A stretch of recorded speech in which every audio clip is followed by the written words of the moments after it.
今ピットルどのぐらい出てますかね。今119張り付き。119張り付き。これが4000番台で今一番スペック低いグラボっすからちょっとおかしいんだよ。まあね、アセットコルさん古いっていうのもあるけど、ちょっとはい、40シリーズ RTX4000 番台が全部揃っちゃいました。4090グラボデカーとか言ってたんですけど、あれ全部全部でけんだけどRTX4070Ti 搭載ガレリアで、首都高ですね。はい、今ピットルどのぐらいですか。191、2ぐらい。めっちゃ出てるな。半年前60万だった僕ら使ってる PC に比べて現行モデルの 4070Ti で今多分40切るんですよ。多分どの3000番台の GPU よりももうこれ出ちゃってるんでスペック、ね。どうも500トリートルとここです。僕らがですねいつも撮影とか、編集とかにも使うガレリアゲーミング PC、はい、前回 RTX4090 と3090の比較やったじゃないですか、はい、もうすでに4080と 4070Ti、でこっちは4090なんですけど、はい、もう40シリーズ RTX4000 番台が全部揃っちゃいました。で今60ってないんでしたっけ。今出てるところはもうこれが全てみたいですね。なるほど、はい、グラボで言うとですよね。そうですね、はい、CPU が、RTX4090 のレビュー時は、インテル Core i9-13 世代目使ってたんです。今回の4080、4070Ti はインテル Core i7 ですね、13世代目を選択と。一般ユーザーさんで、アセットコルサとか起動してる時ゲームしかしませんよっていう人が一番選びやすいところの CPU じゃないかなと思います、うちでももう i7 で十分だろうと。そうっすね、プラス、ガレリアに Z シリーズと X シリーズってあるじゃないですか、うちはここ1年ぐらいはずっと Z シリーズの耐水冷のタイプを選んでたんですよ。で X シリーズですよね、空冷って。そうです。空冷だと4080で7万ぐらい違うんですよね、確か。そうっすね、結構安くなってるんで、ちょっと温度を見ながらですね、ちょっと空冷と水冷の違いじゃないんですけど、そういうところも説明していこうかなと思います。3090と4090の比較したじゃないですか。3000番台、もう1年前から出てて、結構新しいもんなんですけど、もう4000番台が揃っちゃってる。しかも3090より 4070Ti の方が頭全然いいです。それな。いやだって1年経ってないよ。半年ぐらい前に僕ともぼが編集や作業で使ってる3090ももう片遅れ。そうなんですよ3000番台と比較するのにあたって、普段だったらほら4080がなんか3090相当、4070Ti がなんて言うんだろうな、3080相当みたいなっていう感じだったじゃないですか。前はね、1個前の方ですよね。2000番台と3000番台比べた時ですよね。それが3090より全部もう性能良くなっちゃってるんで、ぶっ飛んでね。なんで比較にならないのでちょっとここはもうこの4090、4080、4070Ti の比較ということで、一応 CPU だけ i9、i7 じゃないですか、そこをちょっと比較はできないんですけど、フレームレートはこのぐらい出るよっていうのは言えると思うんで行ってみましょう。グラボって見た目も結構皆さん気になるんで、ちょっと中身分解してみましょうか。そうだね。さあこれで蓋開けてみました。左側から4090、4080、4070Ti なんですが、4090グラボデカーとか言ってたんですけど、あれ全部全部でけんだけど本当だね。なんすかこれ、こんなんなんだ。まずこれが 4070Ti ですね、で左に来て4080と、で4090サイズ一緒だな。若干ちゃう。4070が若干薄いよね、この辺比べると。なるほどなるほど。80と90ってほぼ一緒じゃねですね。配線数が4090、4080はこれ電源、3本、4070Ti はこれ2本ですね、電源が。こんだけでかいとですね、いつも毎度言ってるんですけど、このガレリアのこのリジットサポートっていうここ、そう、車でいうタワーバー的な、ロールケージ的なこれがあるんでね、垂れないんですよね。よくね、昔こうやって垂れちゃってたんで。そうっすね。そう大丈夫なんかなと思ってたんですけど、 CPU はぶっちゃけ見えないんで、この水冷のクーラーの下にいるんで、そこら辺はちょっと変わりは、性能で比較するって感じですね。はい。で今電源を入れてみました。ゲーミング PC、性能ありきなんですが、こういうね光り物中に、そうですね。はい、この水冷ユニットめちゃめちゃ光ります。以前うちでレビューした4090がまさかの全く光ってないっていうね。そうなんですよね。前回もお伝えしましたが、ちょっと寂しいですね。なんか光んないっぽいですね。新しいですからね、こっちの8070Ti の方新しくなってるんで、70Ti に関してはこのグラボが一番スペック低いやつが一番華やかのファンまで光っちゃって、お下から。そうっすね。すごいな。ビッグボーナスでも感じだ。多分、僕の予想、ここの空冷が売れ筋になるんじゃないか。これ30万ちょいぐらいで空冷買えるんですよ、アイセン。ここの検証が今一番皆さんが気になってるところだと思います。で3090よりだってスペックいいんですよ。そうですね。 VR もモリモリってことです。2ヶ月ぐらいでなんか値段が変わっちゃうらしいんで、現時点の価格でちょっと表記いたします。品番も微妙に中の仕様変わると品番も変わるらしいんですよ。これが4090、ディスプレイポート ×3 に HDMI が1、4080も一緒ですね。で 4070Ti もうこれも一緒ですね。一緒ですね。全てディスプレイポート ×3 の HDMI1 と3090、1回 HDMI が ×2 になったんですけど、結局使わなかったんで、それでなくなったんではないのかなというところですね。マザーボードのこの USB 端子とかも全て一緒ですね。フォート数。本当だね。というところですね。これはもう性能比較と、今回はトリプルモニターと VR ですね。そうですね。VR 使っていきましょう。一番 VR がやっぱり食うんで、性能負荷かかりますからね。うち見てる人たちは、アセコル VR でじゃあどんだけなのっていうのが一番多分気になってるところだと思うので。確かに1枚から僕らレビューしてたじゃないですか。今回1画面とかやらないです。そうですね。フレームレート400とか500とかもうわけわかんない数字になるんで、間違いない。そんなモニターないっすみたいな感じなんでね。じゃあシミュレーターにつなげて、性能比較してみましょうか。じゃあまず RTX4070Ti 搭載ガレリアで、首都高ですね。でビデオ設定なんですけど、前回と同じです。前回って言っても毎度高画質設定と呼ばれるものですね。アセットコードさんには天候のモッドとかなんかグラフィックモッドとかいっぱいあるんですけど、ソルっていう天候モッドとカスタムシェーダーパッチっていうグラフィックとかそのライトとか白煙とか、そういうモッドはありの常用する状態、皆さんが多分モッドで使うであろう状態で、テストします。で最初は3画面ですね。トリプルスクリーンと呼ばれる 5760×1080 ですね。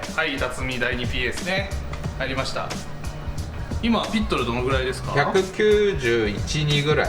めっちゃ出てるな。半年前60万だった僕ら使ってる PC に比べて現行モデルの 4070Ti で今多分40切るんですよ。首都高モッド自体がめちゃめちゃ重たいんですけど、もうこのフレームレート出ちゃってるんで、とりあえず一番ね前から重たいって言われてる銀座付近ですね。ちょっと行ってみましょうか。ライトつけて10下がりました。ライトつけて10下がった、今181ってことですかね。でこのガレリアの詳細スペックが、グラフィックボード、NVIDIA GeForce RTX4070Ti で 12GB ですね。これがインテル Core i7-13 世代目ですね。メモリは 16GB です。SSD が 1TB になります。価格38万9980円と。で3090よりぶっちゃけスペックいいじゃないですか。3090が約50万円でした。10万違うんだ。そうっす。同じ水冷でちょっと3090は Core i9 なんで、CPU のちょっと良し悪しというか、そうですね。あると思うんですけど、温度も全然大丈夫そうですね。なんか前回比較した時 4K とかだったんで速攻で75度とかに上がったですね。水冷も効いてると思うんですけどね、これ。でベンチマークのスコアが21781です。2万超えてます。40万切ってもう2万超えちゃうんだ、ベンチマークですね。来ました。どのぐらいまで下がりましたか？今ね150ぐらい張り付きで、144、3、141。141か。で 50fps ぐらい下がりましたね。ピットからだと。まあ言うてこの状態でモニターのリフレッシュレートが一応このモニター 165Hz なんですよね。はい、はい、なんで、まあ、一応それ以下には下がるんで、まだなんていうんですか、オーバースペックではないっていう感じですね。まあそうだけど、もうここでいいじゃあもうスペックでいい、4K とかにしなければ。そうですね。そう 4K はさすがに90多分下回っちゃうと思います。ほぼでも150で安定してるかな、走ってて、さっき200キロ以上出した時も、20ぐらい下がったんですけど、15060ぐらいでずーっと走ってこれたんで、トリプルモニターでもうアセットコルサのもう首都高とかグラフィックモッド、天候モッドバリバリでやってももう4000番台を選んどけばもう全部できると。正直、4070Ti って、上から数えると結構下のクラスじゃないですか。それで僕らがもう何でもできるよって言ってる3090超えちゃってるから、そうなんですよ。この後の4080をもう勝手にしてくださいだよね。これね VR のやっぱ解像度を倍々にして、そうだね、そこなんですよ。 VR 見てみようか。 VR ですね、行きましょうか。で今装着してるのがメタクエスト2です。まあ毎度おなじみなんですけど、はい。で今辰巳家来ました。今ピットルどのぐらい出てますかね。今119張り付き。119張り付き。多分上限120に設定してますもんね。そうですね。今回前回は、上限90リフレッシュレートだったんですけど、今回120リフレッシュレートまで上限上げてみました。なんでこれでね詳細にどのぐらいのスペックなのか分かるので。ライトつけても変わらん。変わらないですか。じゃあもうこれ以上出てるのかな。じゃあ銀座行ってみましょうか。はい。これオキュラスの解像度の、ピクセルってところあるじゃないですか、そこまだ1じゃないですか。なんでまだぼやついてる感じですよね、いつもよりは。いやぼやついてる感じですよね。これをもっと解像度上げてテストもしてみます。温度も3画面の時とあんま変わらないですね。でこの温度っていうのが水冷と空冷の違いなんですけど、上限って変わんないんですよ、温度でオーバーヒートってしないんですって、今の CPU って。空冷でもなんですけど、そのオーバーヒートしないためになんか能力を下げるらしいんですよ、上限までいくと。なるほど。そうなんで上限までいかないように水冷を組んでおくと、要は能力が 100% 発揮されてる状態が要は続くっていう状態なんですよ。そんな感じの違いですね、空冷と水冷っていうのは。調べたところなんですけど、ソルの設定もちょっとデフォルトなんで、そうっすね、ちょっと眩しい夜なのにまばゆい観光が入ってきてますけどオキュラス壊れてんのかなピクリともしないんだけど。ピクリともしないんだけど、フレームレートあれ、でもいや一瞬120いったから、動いてる120超えるって逆に大丈夫。3090で、リフレッシュレート90だったんですけど、この解像度1倍の状態ではもう90張り付きだったんですよ。だからこれはもう上限張り付きかもしれない、銀座まで行っても。これが4000番台で今一番スペック低いグラボスからちょっとおかしいんだよ。アセットコルサも古いっていうのもあるけど、ちょっと落ちてきた、いいよ落ちろ、落ちねえの。今いくつですか。ちょっと待って、全然落ちないやん。上限いっぱいのままやん。120から116行ったり来たり、何それ。落ちてないって4しか動いてないんだけど。もうこれ意味はあるんですけどちょっと意味ないんで解像度倍々にしましょう。もういいっすわ、解像度ね、もうマックスで 2.5 倍で一気にいっちゃいましょう。もうだから分かんないもんだって。でも実際常時いけたらいいよねが2じゃないですか。じゃあ実用レベルのオキュラスの解像度2倍ですね、にしてみましょう。これでもねVR の酔いとか全然ちゃうっすからね。画像綺麗な分全然酔わないじゃないですけど、だって違和感ないっすよね。ショールームに来るお客さんって 1.5 でビビってるっすからね。めっちゃ綺麗って。すげえ綺麗。もちろんその解像度だけじゃないですよ、うちのグラフィック設定も相まって家と違う。でやっぱり酔いにくい、疲れにくいっていう人多いです。VR って解像度の違いが結構ね、画面と目に近いんで、結構出るんですよ。60張り付き、60張り付き、結構落ち込んだっすね。でもライトつけても変わらず、ピッと出てもまあ60ぐらいですね。向かってる途中なんですけど、温度も先ほどの VR とほぼ変わらんすね。上限まで近づかないで、ファンもすんげえ回ってないです。ファンって2000回転以上回るんですけど、その熱がひどい時って全然回ってないですね。1150とか CPU ファンは、1000切ってるですね。なんかアイドリングぐらいになってる。860とかFPS 下がってるっていうか60固定なんで、ちょっとザラいっすね。ちょっとザラい。振り向きとかは別に普通みたいな感じですか？振り向きのカクカク感は分かります。これオキュラスのもう制御モード入ってますわ。120の2分の1なんで。なるほど。120リフレッシュレートとか90リフレッシュレートとか、制限できるじゃないですか。70リフレッシュレートとか、それの半分以下になると自動的に何か解像度とかを下げて60張り付いてくれるようにするんだ。そうなんですよ。その制御が入ってるんで、多分これ60以下になってるっすね。表示は60なんですけど、カクカクはしないです。カクカクしないのを、映像の粗さでなんとかしてるみたいな感じですね。なるほどなるほど。ただこれ多分 40fps 以上は出てると思うんですよ。それ以下になるともっとカクつくはずです。制御が入ってもカクついちゃう。なんで銀座は結構下がってくるかも。変わんない。動いてるけど56、7、5いきました。でも大きくは変わんないし、まあ下がるところは下がると。リフレッシュレート、フレームレートの変動は起きてるけど60から変わらないって感じですね。ですね。でもどうすか、まあ60、今さっきの 120fps と比較しちゃうとダメだけど、どうすか2でオキュラスの場合。さっきのが全然綺麗。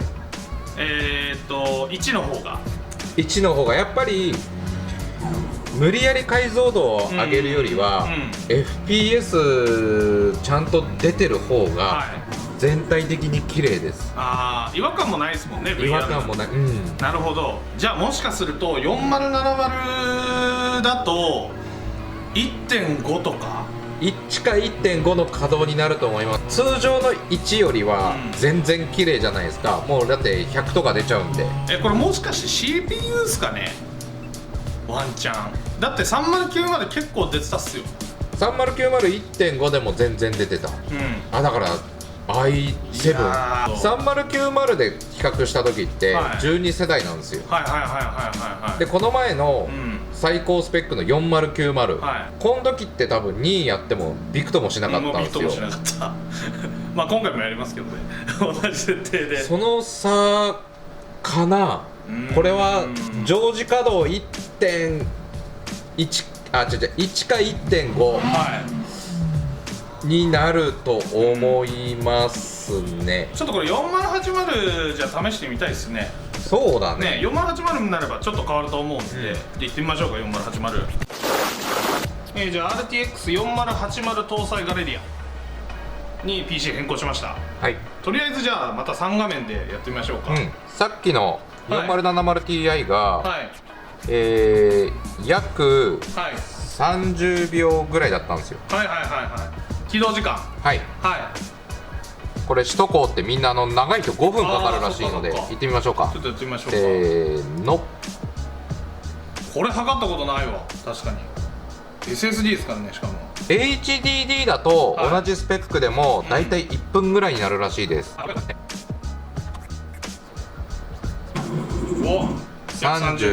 約30秒ですね。31秒。長いと5分かかるのか。かかるらしい。30秒だ、だいたいそこそこのスペック3000番台でも、SSD 起動にしとくと、30秒前後らしいです。なるほど。さあ1位出ましたけど、今どのぐらいですか？2153。画面壊れるってマジで3画面ですからね。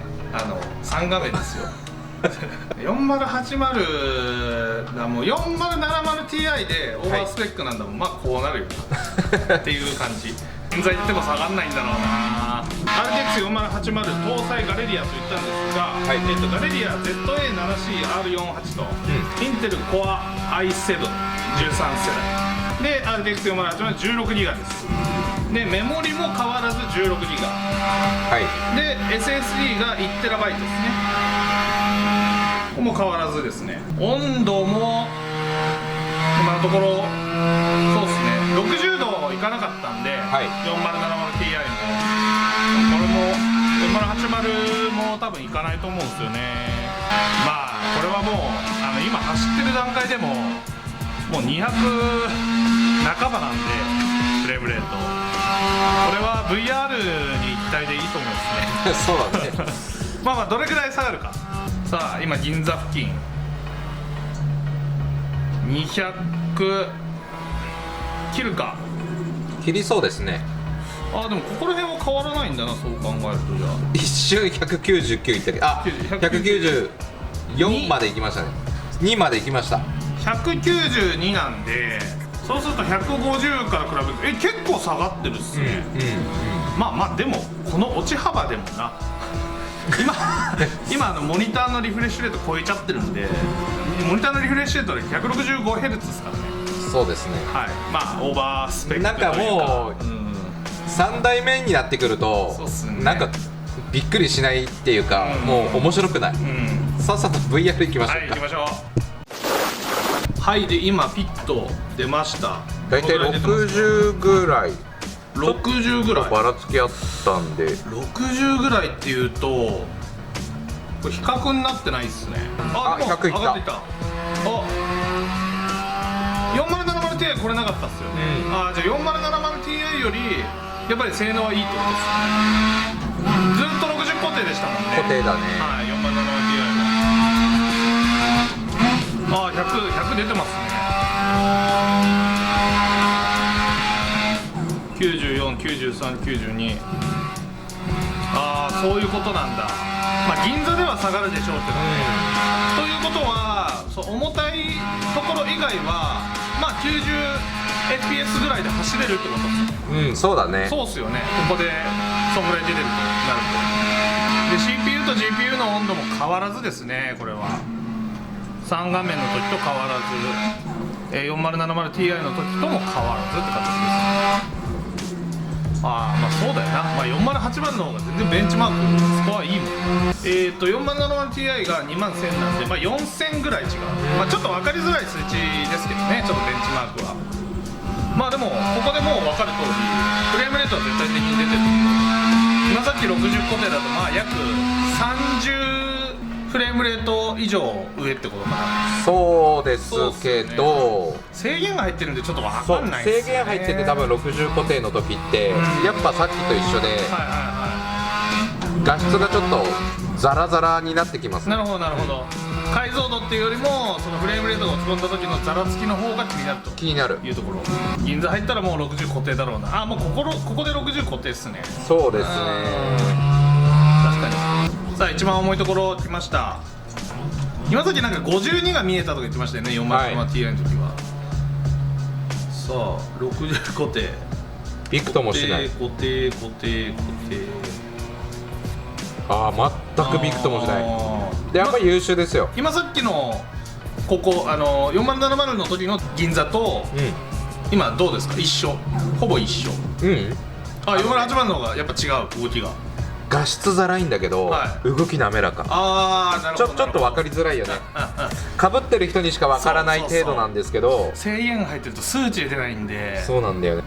微妙な差だね。正直さっきよりは普通に走れる。ぶっちゃけこのテストもおかしいんですよ。だって普通はっすよ、普通はオキュラスの解像度1倍でやってくださいねって言ってるところなのに、まあそうだね、2倍でやってるんで。だってパソコンがだってアホみたいにスペックいいから全部フル電気化しちゃうから。そうだから通常のレビューというか通常の検証だと、何もなかったで終わっちゃうから、ベンチマークだけになっちゃう。そう面白くないよね。これで分かったじゃないですか。どっちにしても今んとこ4090以外は 1.5 稼働だと思います。ああ、なるほどなるほど。2はオンライン入ったらちょっと悲鳴上げるんじゃないかな。ぶっちゃけ4070でいいじゃんみたいな感じになっちゃってますけどね。この差で 1.5 で稼働するなら多分 70Ti でいいと思う。なるほど。いくら違いましたっけ、価格。5万円。5万の差だったら4080買うんだよな。価格がえぐいんですよ。44万と39万円でどっち取りますみたいな話なんで。でね、4年5年使うでベンチマークの差が4000でしょ。俺なら3年ローンで考えるから、4080のその5万の差額は微妙。最初買う人にはちょっと分かりづらいんですけど、1回でもパソコンとかね、ゲーミング PC 買った人だったら分かると思うんですけど、だって3年で1ヶ月じゃあプラ何百円よって話になるから、結構追い越されちゃうんですよ、すぐゲームとかモッドにスペックを。そうだね、そうですね。だからまあそういう考えもありですよね、やっぱいいもの買っとくみたいな。じゃあ次は爆発的な、まあこれはレビューしてるんですけど、4090いきましょうか。一応ね、はい、最後、爆発機 RTX4090 搭載ガレリアですね。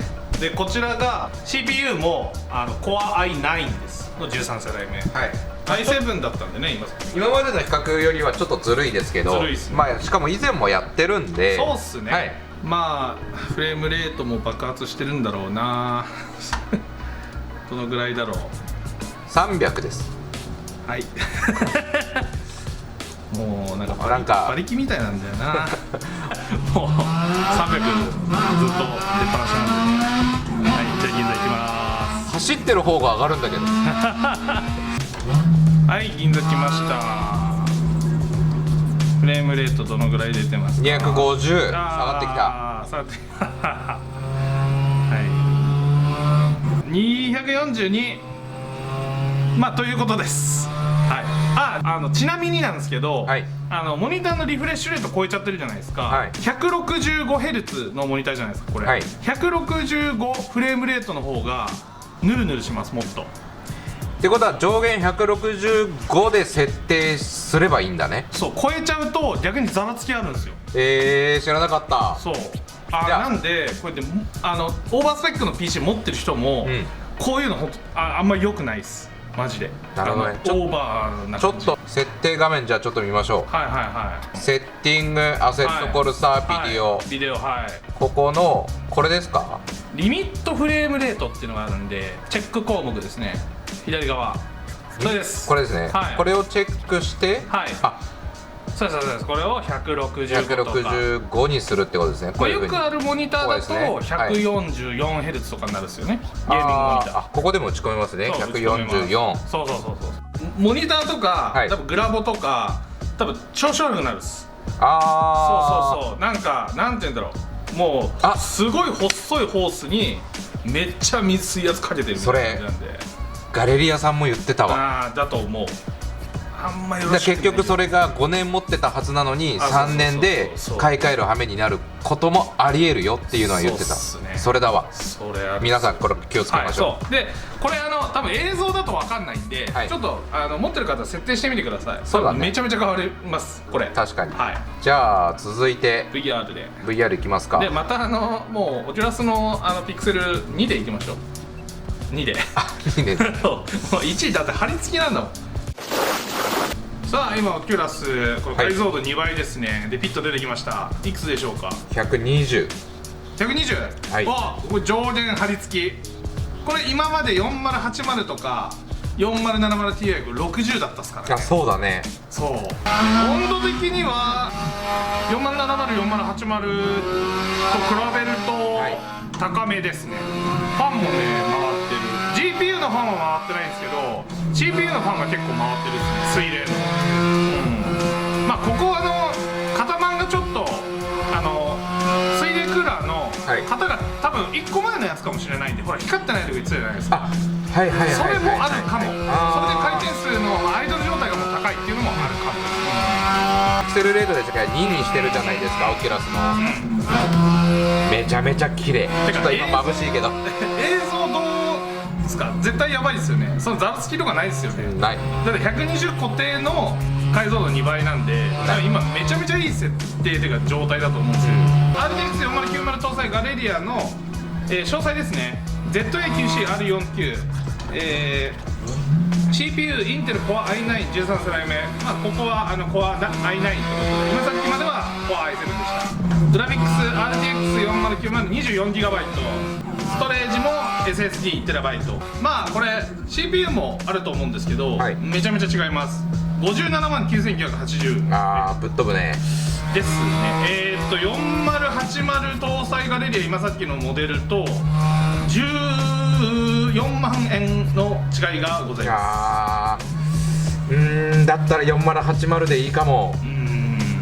お、下がったよ。お、下がった、今銀座ですね。はい、113全然面白くない。だって前回のレビューでもこうで、そうでしたね。もう驚かないし、ほんで2回目だと。ただ、70Ti と80を比較した後に乗ったの初めてなんですけど、さっき 60fps 固定でちょっとざらつきました。でも首振った時は一切カクカクしないし、残像も残りませんって言ったじゃないですか。あれが2だったじゃないですか。意外と微妙な差。微妙な差なんですね。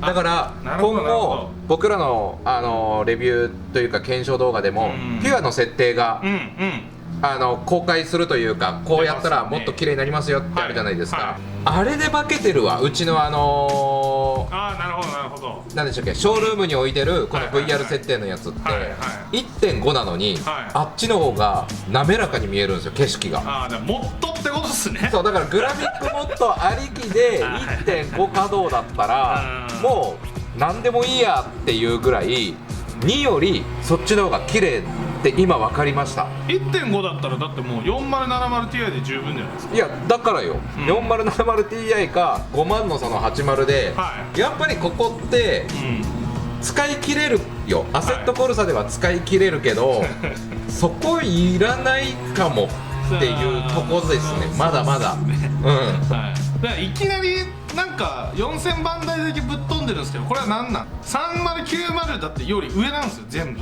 今のところ。だから2000番台から使ってるじゃないですか。2000番台から3000番台ってちゃんとなんかそれっぽかったし、3060って順位がね2070かもしくはそれ以下の可能性もあったよねみたいな検証もあったじゃないですか。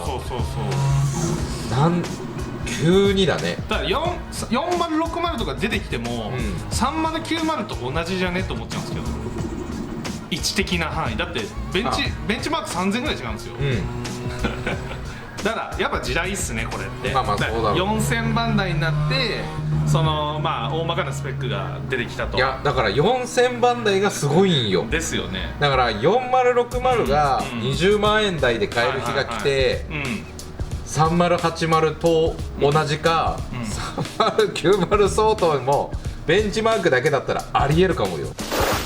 今回の検証結果じゃないんですけど、1080p の3画面は、もう当たり前にできると、4070Ti か VR の1.5 倍解像度も難なくできるっすよね。だって重たい首都高であったりできるから。もう全然できる。2で検証して走れたから。そういうことは、4080と 4070Ti の差は5万円しかないから、そこはいいの持っときたいって人はいると思うんですけど、4090までいっちゃうっていう人だったり、4080を選ぶ人っていうのは 4K 画質で楽しみたい人ではないのかなと。あとはPMAX とかああいう重たい VR ですね。ハイスペック VR 使う人たちがようやく使える PC が出てきたっていうとこだと思います。ですね。いいんじゃないですか。僕らがねこれ結構最初の方にやれたのはいいことだと思ってます。ガレリアさんから聞いたんですけど、3000番台の一番の売れ筋ってやっぱ3070もしくは 3070Ti だったんです。なので僕今回 4070Ti をできるだけ早く検証したかったんです。